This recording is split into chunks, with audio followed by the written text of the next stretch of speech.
Hay un primer punto importante. La costumbre tiene fuente, es también fuente de derecho. En España, desde 1978, no ha habido amnistías, no ha habido ley de amnistía.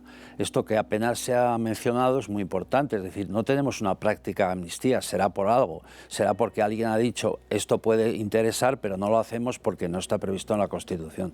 Yo destacaba en la Constitución los siguientes aspectos. En primer lugar, hay un artículo de la Constitución, que es el artículo 9, que dice que los poderes públicos y los ciudadanos están obligados a respetar la Constitución y el ordenamiento jurídico. Este artículo 9 es incompatible con la amnistía. Lo voy a explicar brevemente. Si yo tengo un mandato generalizado por igual a todos los ciudadanos de que cumplan con el ordenamiento jurídico, si no salvo el caso de que yo pueda otorgar una amnistía, la amnistía es inconstitucional. Es inconstitucional porque el artículo 9 la impide. Había un punto segundo que yo ponía de manifiesto cuando escribí esos artículos, y es que la amnistía es un arquetipo de ley discriminatoria. La amnistía tiene que fundarse en una causa, que en este caso es la causa supuesta de un conflicto, y tiene además que tener una acotación de delitos a los que se extiende y de hechos. En el caso de la amnistía es imposible que una amnistía no sea discriminatoria. Cualquier elección del procedimiento aplicable a una persona que se funde en una diferencia ideológica es completamente inconstitucional. ¿Por qué hablo de diferencia ideológica? Porque en el caso de la amnistía se distingue entre el ciudadano normal y el ciudadano que ha cooperado a la secesión. El primero queda sometido con todo su rigor a la norma penal y el segundo queda libre. Si partimos de la base de quién defiende la Constitución, el problema se da cuando no actúa la persona que defiende la Constitución. Si el Gobierno y el Tribunal Constitucional tienen atribuida la función de control sobre todo el Gobierno, si el Gobierno, por ejemplo, que tiene la competencia para impugnar una nueva resolución de independencia en Cataluña, no lo hace, no lo puede hacer nadie más. Este es el primer fallo. No se prevé la posibilidad de que el defensor falle, de que el defensor no quiera actuar, que es exactamente donde estamos. En segundo lugar, hay una razón también fundamental, y es la razón relativa a que la ley se cumple, como he dicho antes, o no se cumple. Lo que no podemos es prever esa posibilidad. El otro día se planteaba si la Constitución en este punto es imperfecta. Yo creo que la Constitución no se defiende bien a sí misma, porque no prevé siquiera la posibilidad de que el custodio fracase o el custodio no quiera actuar, que es exactamente lo que está pasando. Entonces a mí me parece que ese es un tema grave y que plantea la posibilidad de que la Constitución tenga menos mecanismos de defensa de los que son necesarios en un ordenamiento jurídico.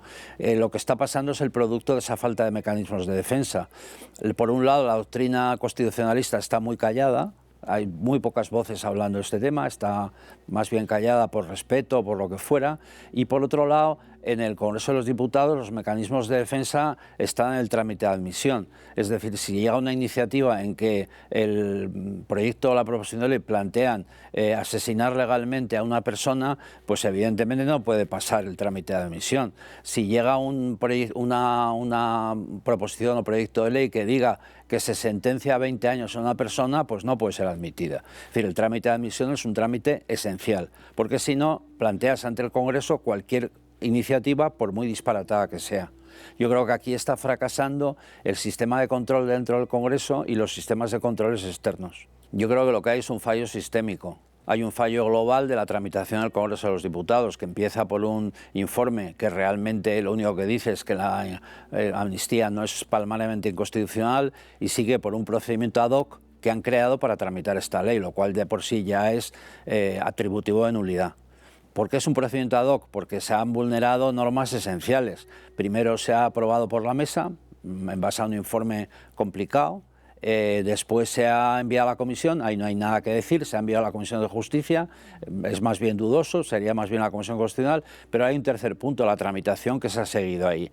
¿Qué ocurre? Que la primera ronda de la Comisión de Justicia es más o menos pacífica, pero va al Pleno, y en el Pleno lo que ocurre no es que no se obtengan los 176 votos necesarios, es que se derrota. Es decir, en el Pleno la ley de amnistía cae, es derrotada y por tanto caduca. ¿Qué ocurre en este caso? Que aplican un artículo del reglamento del Congreso de origen incierto y posiblemente debido a algún favor de los grupos parlamentarios que entonces gobernaban España, en el que dice que en el caso de que no se obtenga la mayoría, vuelve a la comisión. Pero claro, no dice que no se obtenga la mayoría con un voto masivo en contra. Lo que dice es que no se obtengan los 176, como es lógico, porque si no se interpreta así, estaríamos tramitando, como ha pasado en la comisión, un proyecto de ley en segunda vuelta que ha sido derrotado en el Pleno. Con la información de la que disponemos, yo creo que inmediatamente no. Es decir, el plan de julio, el plan de junio no lo veo factible. ¿Por qué? Porque la señal que ha lanzado el Tribunal Supremo es la admisión de la causa contra Puigdemont por el motivo de tsunami.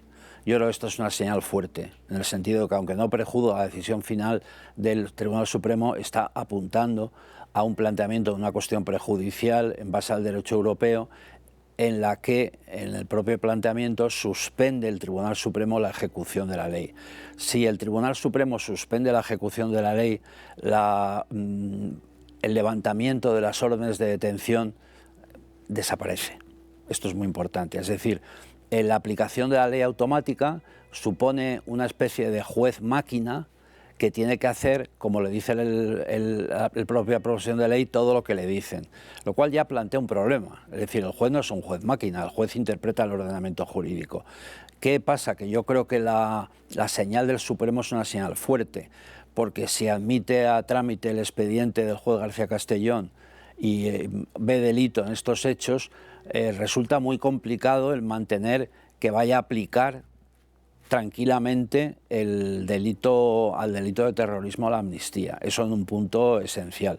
Yo ahí creo que el expediente de la vuelta depende del Supremo, y el Supremo en el tema de la cuestión prejudicial depende de sí mismo. Es decir, el Tribunal Supremo no tiene que pedirle permiso a nadie, suspende su procedimiento y punto. Entonces la ley de amnistía en las causas que lleva el Supremo no se aplica, tanto en lo relativo a las condenas originales como a los últimos hechos, como son el Tsunami Democratic.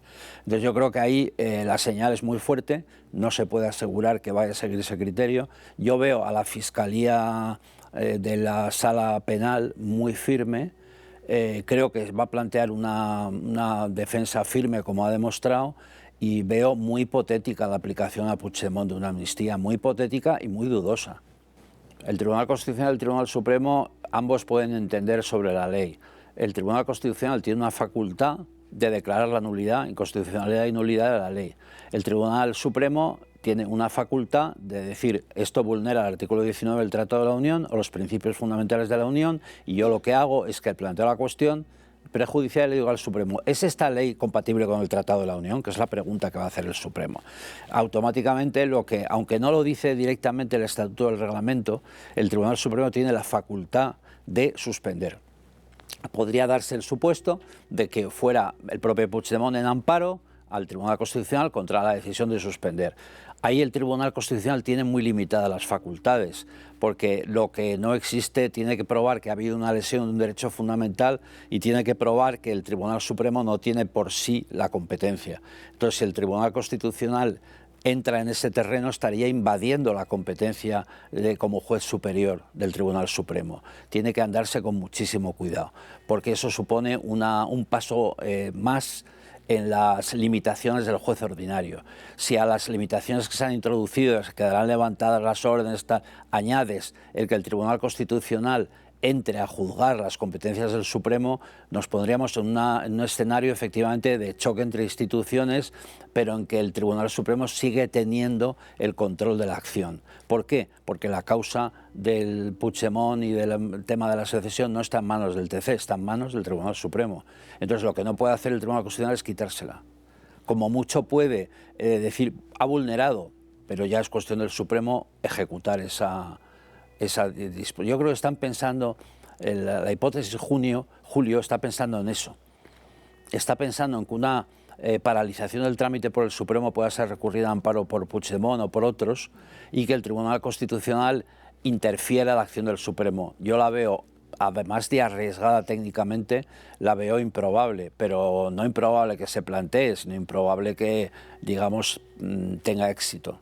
Pero hay un problema, que es que la Tribunal de Justicia de la Unión Europea, precisamente por el artículo 19, tiene dicho reiteradamente que el criterio del juez constitucional no se impone sobre el criterio del Tratado de la Unión. Entonces, no es ya que un asunto factible más o menos, es que el propio derecho de la justicia de la Unión Europea sería vulnerado si el Tribunal Constitucional hace ese movimiento. Porque aunque el Tribunal Constitucional dijera algo sobre la compatibilidad con el derecho europeo o sobre la suspensión, no sería vinculante ni para el Tribunal Supremo ni para el Tribunal de la Unión.